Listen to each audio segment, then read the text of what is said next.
Bulletin का आगाज करें और आपको बताएं, अमेरिकी सदर डोनाल्ड ट्रंप चीन के दारुल हुकूमत बीजिंग पहुंच गए हैं। नायब चीनी सदर हान जोंग समेत आला हुकाम की जानिब से बीजिंग के इंटरनेशनल एयरपोर्ट पर ट्रंप का पुरतपाक इस्तकबाल। 300 से ज्यादा तुलबा और तालिबात ने अमरीकी और चीनी परचम लहराकर ट्रंप को खुश आमदीद कहा। डोनाल्ड ट्रंप की शी जिनपिंग से मुलाकात कल शेड्यूल है। मुलाकात में तिजारती मामलात और आलमी मैशत समेत अहम उमूर पर बातचीत होगी। मशरिक़ वस्ता की सूरत हाल समेत खित्ते की मौजूदा सूरत हाल पर बातचीत मुतवक्के है। ये 9 साल बाद किसी अमरीकी सदर का दौरा चीन है।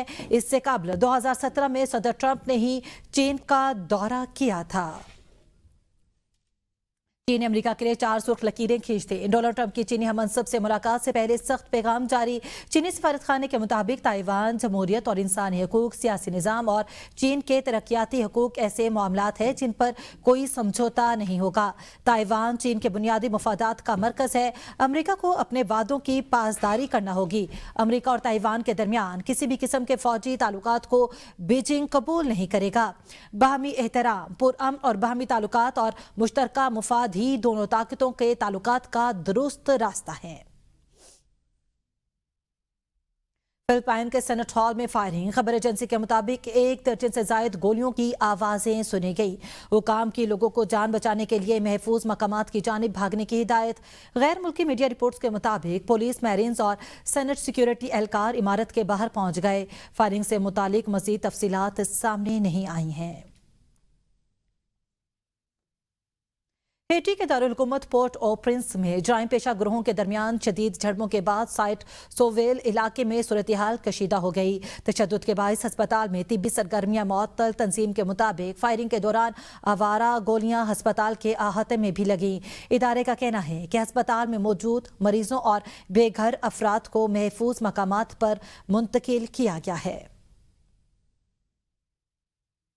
दीगर खबरें बुलेटिन का हिस्सा बनाएं और आपको बताएं, वज़ीर आज़म मोहम्मद शहबाज शरीफ की ज़ेर सदारत वज़ीर आज़म यूथ प्रोग्रामों के जारी मंसूबों और आइंदा साल के लिए नई तजावीज़ पर जायजा इजलास मुनक्किद हुआ। वज़ीर आज़म ने कहा कि हुकूमत नौजवानों को तालीम, हुनर, रोजगार और कारोबार के बेहतर मौक़े फराहम करने के लिए पुरअज़्म है, जबकि IT और दीगर शोबों में आलमी मेयार की तरबियत के लिए इक़दाम तेज़ किए जा रहे हैं। शहबाज शरीफ ने हायर एजुकेशन कमीशन और वज़ारत IT को जामियात में इंफॉर्मेशन टेक्नोलॉजी की तालीम को आलमी तकाज़ों से हम आहंग करने के लिए जामे लाहे अमल तैयार करने की हिदायत दे दी। इजलास को बताया गया कि डिजिटल यूथ हब में अब तक 8 लाख से जायद नौजवान और 2000 से जायद इदारे रजिस्टर्ड हो चुके हैं, जबकि यूथ बिजनेस और एग्री लोन स्कीम के तहत 122 अरब रुपए से जायद कर्जे जारी किए गए, जिनसे 9 लाख से जायद रोजगार के मौके पैदा हुए। वज़ीर आज़म ने नौजवानों के लिए आसान कर्जा स्कीमों को एक प्लेटफॉर्म पर लाने और कम आमदन तबके के नौजवानों को इलेक्ट्रिक बाइक्स फराहम करने के लिए इक़दामात को भी हिदायत कर दी हैं। यूथ लोन स्कीम से 9 लाख से ज्यादा रोजगार के मौके पैदा होंगे। वज़ीर आज़म के नौजवानों के लिए इलेक्ट्रिक बाइक्स और आसान कर्जों की हिदायत जारी कर दी गई है। वज़ीर आज़म की ज़ेर सदारत यूथ प्रोग्राम पर अहम जायजा इजलास हुआ। इजलास को बताया गया कि डिजिटल यूथ हब में अब तक 8 लाख से ज्यादा नौजवान और 2000 से ज्यादा इदारे रजिस्टर्ड हो चुके।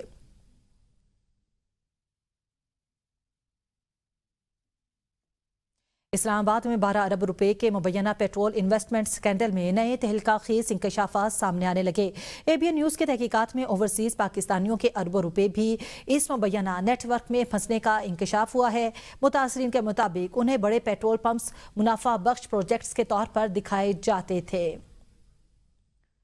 इस्लामाबाद में 12 अरब रुपए के मुबैना पेट्रोल इन्वेस्टमेंट स्कैंडल में नए तहलका खेज इंकशाफात सामने आने लगे। ABN न्यूज़ की तहकीकात में ओवरसीज पाकिस्तानियों के अरबों रुपए भी इस मुबैना नेटवर्क में फंसने का इंकशाफ हुआ है।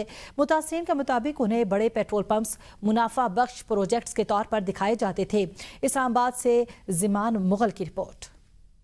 मुबैना पेट्रोल इन्वेस्टमेंट स्कैंडल में नए तहलका खेज इंकशाफात सामने आने लगे। ओवरसीज पाकिस्तानी भी अरबों रुपए के मुबैना फ्रॉड का शिकार हो गए। मुनाफा मॉडल के जरिए अरबों रुपए की सरमायाकारी इकट्ठी की गई। ABN न्यूज से राब्ता करने वाले ओवरसीज पाकिस्तानियों का दावा है कि उनके 1.5 से 2 अरब रुपए स्कीम में फंस चुके हैं। मुतासरीन के मुताबिक उन्हें वर्ड ऑफ माउथ और बाज अफराद की गारंटियों के जरिए सरमायाकारी में शामिल किया गया, लेकिन अदायगियां रुकने के बाद मुतासरीन कानूनी रास्ते तलाश करने पर मजबूर हैं। दूसरी जानब पुलिस 14 वेलफेयर फिलिंग स्टेशन के इस मामले में मुलव्विस होने पर रावलपिंडी पुलिस का मौक़िफ़ भी सामने आ गया। पुलिस के मुताबिक मुकम्मल शफाफ तरीक़ाकार ओपन बिडिंग और पेपरा रूल्स के तहत कायम किया गया। पुलिस का कहना है कि इस मंसूबे की आमदन शुहदा के अहले खाना और गाजियों के लिए मख्तस है। जराये का कहना है कि डीलरशिप खत्म करके company owned company operated model पर मुंतकिल करने की सिफारिशात भी ज़ेरे गौर हैं, जबकि आदिल इकराम का मामला अब मुबैना अरबों रुपए के बड़े पेट्रोल इन्वेस्टमेंट नेटवर्क से भी जोड़ा जा रहा है।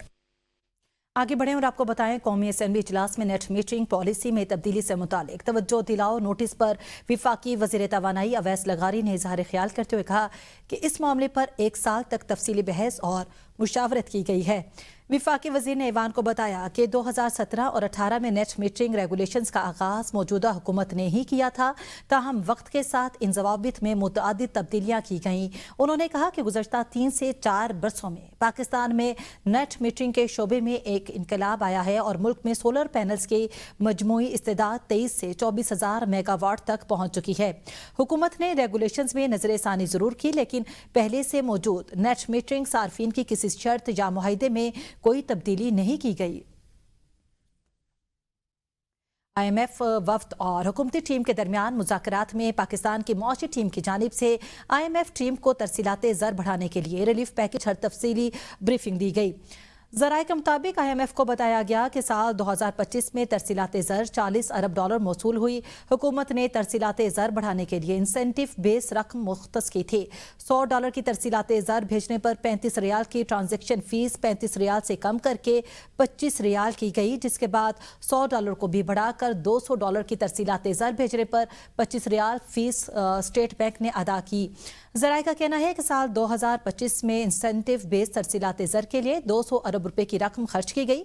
साल 2025 में $32 अरब से बढ़कर $40 अरब मौसूल हुई। तरसीलाते ज़र बढ़ाने के लिए स्टेट बैंक ने $72 करोड़ ट्रांजैक्शन की मद में अदा किए। आगे बढ़ें और आपको बताएं, कराची में पब्लिक अकाउंट्स कमेटी के इजलास में इंकशाफ हुआ कि महकमा बोर्ड ऑफ रेवेन्यू सिंध 20 साल गुजरने के बावजूद कराची और हैदराबाद समेत मुख्तलिफ अजला का 150 साल पुराना लैंड रेवेन्यू रिकॉर्ड मुकम्मल महफूज नहीं बना सका। इजलास चेयरमैन निसार खोड़ो की सदारत में हुआ, जिसमें बताया गया कि 2005 में 486 मिलियन रुपए की लागत से शुरू होने वाले मंसूबे पर अब तक 328 मिलियन रुपए खर्च किए गए। ताहम मंसूबा जून 2025 में मुकम्मल किए बगैर बंद कर दिया गया और 100 मिलियन रुपए वापस सरेंडर कर दिए गए। बोर्ड ऑफ रेवेन्यू हुकाम के मुताबिक इंपोर्टेड लैमिनेशन कागज की कमी, केमिकल ट्रीटमेंट के बढ़ते अखराजात और पुराना रिकॉर्ड ना मिलने के बायस मंसूबा मुकम्मल ना हो सका। हुकाम ने दावा किया कि कराची और हैदराबाद में 80%, जबकि बाज़ अजला में पुराना रिकॉर्ड महफूज बनाया गया है। पब्लिक अकाउंट्स कमेटी ने हिदायत की है कि सिंध भर में सरकारी और निजी ज़मीनों का मुकम्मल रिकॉर्ड महफूज करके अवाम के लिए दस्तयाब बनाया जाए। नायब वज़ीर आज़म इसाक डार ने कहा है कि पाकिस्तान को जब भी ज़रूरत पड़ी चीन ने साथ दिया। पाकिस्तान और चीन ने मुख्तलिफ शोबों में मिलकर इक़दाम किए। आज़म और वज़ीर ख़ारजा इसाक डार का तकरीब से खिताब, कहा चीन और पाकिस्तान की दोस्ती आज़मूदा है। रवाबित, इंफ्रास्ट्रक्चर समेत कई शोबों ने पाकिस्तान और चीन ने मुश्तरका इक़दाम किए। पाकिस्तान और चीन मिलकर तरक्की की मंजिलें तय कर रहे हैं। चीन अब हकीकी मानों में डिजिटल राहदारी कायम कर रहा है।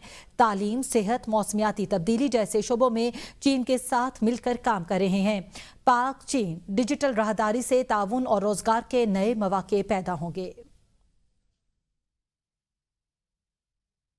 मज़ीद आपको बताएं, काबुल हुकूमत इस बात की जमानत देने को तैयार नहीं कि अफगान सरजमीन पाकिस्तान के खिलाफ इस्तेमाल नहीं होगी। अफगानिस्तान के साथ मुज़ाकरात किए गए, लेकिन अब तक कोई मौसर हल सामने नहीं आया।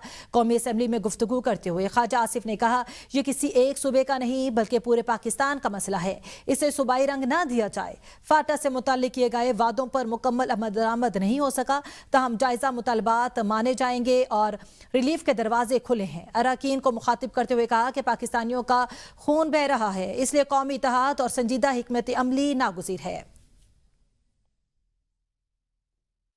पाकिस्तानी का खून बह रहा है, किसी एक सूबे का खून नहीं बह रहा। एक वाहिद एक ऑर्गेनाइजेशन जो है, पाक फौज जो है, चाहे वो बरी है, बैरी है, फजाइया है, FC है, ये सारी जो है जिनकी पाकिस्तान शिनाख्त है, और उस शिनाख्त को जो है तस्लीम करें, उसको जो है पॉलिटिकल माइलेज के लिए इस्तेमाल ना करें। ये कौमी असेंबली है, ये सूबाई असेंबली नहीं है।